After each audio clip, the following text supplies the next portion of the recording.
leave. So we'll just come back to you in a second. But great insights. Let's hear your stories, just continuing that same line of thought. If there is one. You know, actually, I've been thinking about it. I'm like, great, I have like some time to think about my, you know, moment or like an incident. But to be very honest, other than professionally, and even professionally, it's literally like maybe like one or two things like pay scale. Other than that, I have to say that I've never really experienced it, but maybe now when I think about it, maybe it's the way that I was brought up. It never sort of, I didn't look at it through that lens ever. So maybe there have been instances where I have faced that sort of discrimination of male versus female, girl, boy, but maybe I just didn't register it because that's not the way. I've grown up in a family, there's just me and my sister, we're two girls, and we were never made to feel like we cannot accomplish something because we're girls. I started playing badminton at a very young age. Girls and boys traveled together, we played together, we stayed in dormitories together. We had the same issues of like not having toilets or not having, you know, water to shower. So the issues in that sense have been the same. Again, maybe if I think of it, maybe the prize money that the guys got was a little more than what the girls get. Today in film, there's no lack of opportunity. Sure, in the kind of films that we've made, maybe say a couple of years ago, and the place of a woman in a film versus how those roles have changed today are very different.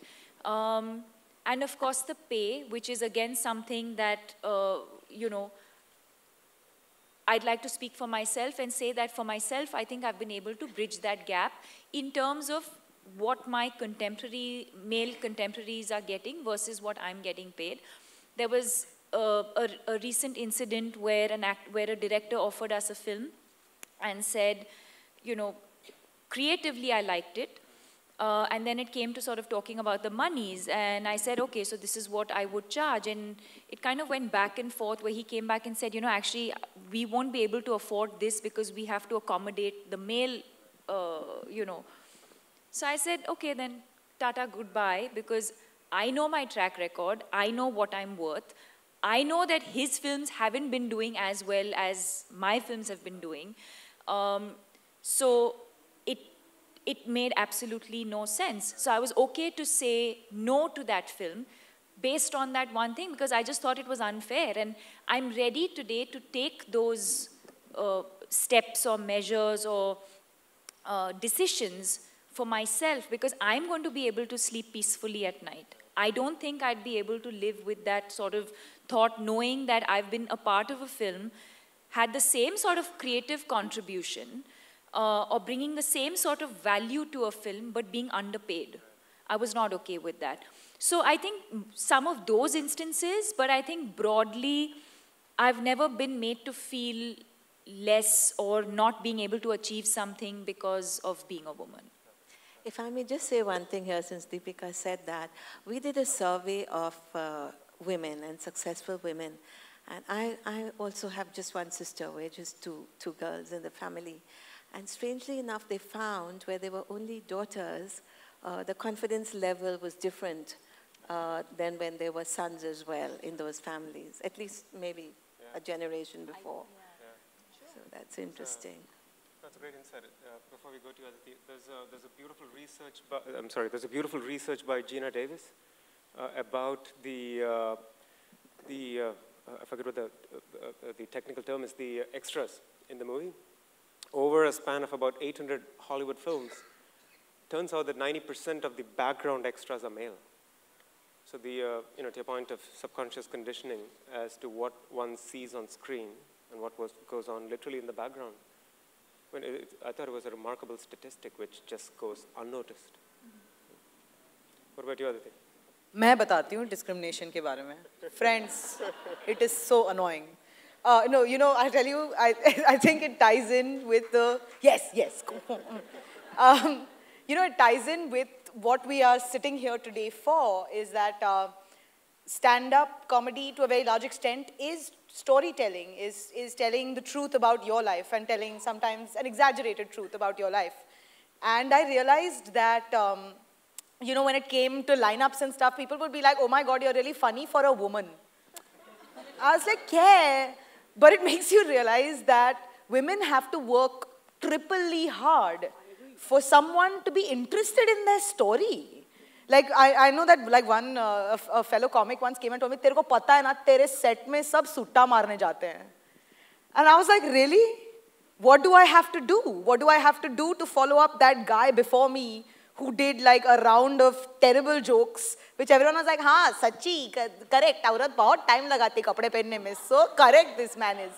Telling some real truths of life out here. And then you go on stage and you're definitely saying things that people have never heard before. And actually that was one of the reasons I got into stand-up, was because I was like, I can't identify a narrative of where the woman is funny and not hideous. Like, you know, like otherwise they would be like, arey, why?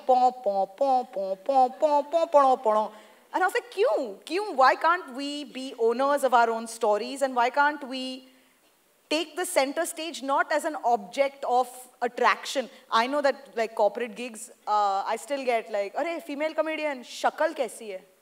I was like, koi nahi pooch raha jokes kaise? Koi nahi pooch raha. And then honestly, I mean, I would like to say, Deepika, that I would have totally been like a Deepika Padukone myself. You know, not even remotely. But I like to eat. Me too. Oops, I shouldn't be saying me too, but I just asked for samosas and they had none. I will see you backstage by the snack plate. With the chutney, mixing with the sweet chutney. Where is this? Should they just bring these on? No, anyway. Theek hai, koi baat nahi. Let's flip it around so that Deepika doesn't get enough time to think this time. And we'll keep it. I'm very curious to see what these little chits are. By the way, you guys are being judged. These are on a score of 1 to 10. Is your wife saying you're terribly boring? Yeah, like that I'm very used to. The secret to my marriage's success, which is 17 years by the way. Just say yes. Yeah, exactly. Just say yes. Great conversation. This mantra that all you men think like works. It's not a secret anymore. My parents had the solution for this. My mom and dad are somewhere here. And I remember once I heard them argue when I was 10 or 12. And dad told my mom that, hey, listen, we're going to solve all the big problems. You guys can solve all the small issues, right? All the fiscal issues, the monetary issues, kids, tuition, education, etc. So my mom asked him, what the hell are you going to solve?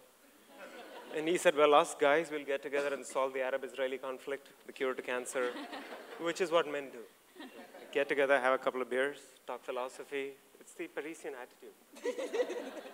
You guys do the heavy lifting and get paid less, clearly. Yeah. Well, let's flip it around. So, one of my favorite comedians, Chris Rock, made this comment that we live in a time and age. I thought he was going to say you. Yeah, I know. I was going to be like, "Kaun aurat? This me. After this, you might bump it up a notch and get up to being. Oh my God! So work here also. Yeah, absolutely. and no pay. So Chris Rock said, we live in a time and age where everything is so politically sensitive that the gig for a stand-up comedian is borderline pushing the envelope between the last bastion of free speech, right, and maintaining that professional ethic. And I can clearly see how lines can get blurred and things get taken out of context, etc. What's your stance on this, being in the profession? You know, I think actually political correctness is not the biggest danger to comedy. I think that, in fact, we have lived in a world where easy laughs have been derived from too much cruelty. And the fact that we are pushing back, the fact that the world is pushing back and saying this is not okay, that you can't, like if you're hurting somebody, you're perpetuating a very harmful stereotype, be better. And I mean, of course, we're all going to make mistakes on the way. We're all going to do terrible things. And I have said several and done several politically incorrect things that I sorely regret right now. But having said that, the push towards political correctness as the bastion of free speech, I really don't think it's a problem. And the truth is that because a lot of the narrative has been largely male. A lot of the narrative has been कि औरत को time लगता है कपड़े पहनने में, उसको driving नहीं आता है, oh no, wow. I'm like, you know, in Saudi Arabia, women are not allowed to drive. So give us some time. Nobody's like, अरे मर्दों को साड़ी नहीं पहननी आती. Give them some time to learn. So it's sort of, you know, I think that, in fact, if anything, you know, not maybe curtailing voices, but giving mics to, or giving stories to people whose stories have not been heard before is going to actually lead us to a more inclusive and empathetic world. And women will actually feel, because I mean, I don't know, maybe like women are more, somebody told me this recently, ki Aditi, yaar, you know, sometimes you're a lot more cruel in real life than you are on stage. And I was like, you know what, it's true, because I feel terrified to sometimes say some really, really cruel, funny things, which I know my male friends will like gas off with confidence and someone's like throw money at them or whatever. But so I think that when you hear more empathetic stories, when you hear more kind and more inclusive stories, you just have a more empathetic, inclusive, and kind world. Thanks for that. Deepika's got to run after this. We'll continue the panel, but let me pose a question to you. And a fellow venture capitalist recently wrote about, I don't know if you guys have read this article, about the return of investment on any movie that has been made in 2018 over a budget of 50 crores. Have you read about this? No. It's fascinating. So every movie, this is the last question for Deepika. I'm getting all these cues. In 2018, all the movies... Guys, like, are we under attack or something? Yeah, I know. Now you know what I feel like. Samosa taiyar hai. So all movies made over a budget of 50 crores. Over. In 2018. There are many data points that were remarkable, including the extremely poor ROI on all movies made by the Khans, but leave that aside. I had to slip it in there. The top 5 movies, purely in terms of return on investments, of the top 5, 4 have been women-centric themes. That's saying something. And do you think this trend will continue, being in the industry? And I think it's pretty awesome that someone ran this analysis. So, just to give you numbers, so the return on investments on real estate in India was about 7%. The Khans returned 9%. Women-centric movies, the top 4 out of the 10, or the 5, sorry, returned well north of 25%. Yeah, which is remarkable. Be happy to share this link with you guys, but what do you think of this? I think it's amazing, and I think, look, I think it's nice for us to say women-centric or female-centric at you know, at a moment like this when we're talking about female role models. Having said that, when it comes to creativity, we need to look beyond female or male. It's about the film. If the film didn't work, you know, it's okay. It's a different thing that the films that the Khans didn't work. But say there was a film like Andhadhun that was led by Ayushmann. So I think that it really boils down to the script itself. But yes, I see a trend, which is films that, you're right, films that are being led by women are doing much better.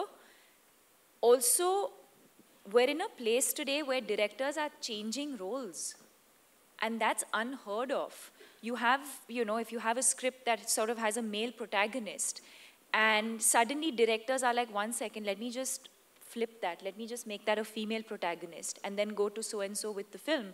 So you hear of a film that was offered to a male actor like 2-3 years ago, and it's coming back to you now with a female protagonist, is a huge achievement, you know.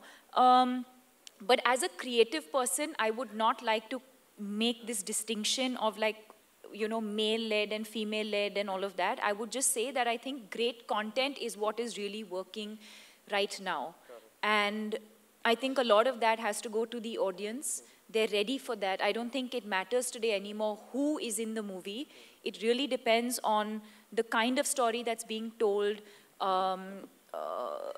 you know, how well the director's telling that story.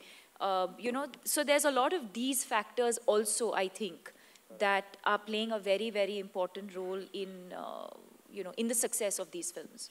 You know, it's not, I don't think you can blindly say, okay, so-and-so's in the film, so let's go and watch it. I think 2018 was a clear sort of, Watershed year. you know, on that, you know. So you have to sort of, right from the promo, the posters, all of that, I think that the audience has that pulse. I think they know instantly from the minute that first trailer goes out, they know at that very moment whether they want to watch that film or not. Of course, there are films that may not be sort of trending right from the start, but then they release on that weekend and there's that word of mouth that sort of, you know, helps elevate the film. But yes, I think gone are the days when you just had like a big star on a film poster and that film worked. Makes sense. Yeah. Makes sense. Thank you. I don't know if you're going to, are you going to kidnap her? Yeah, you're going to kidnap Deepika? Okay. I don't need my samosas. Oh.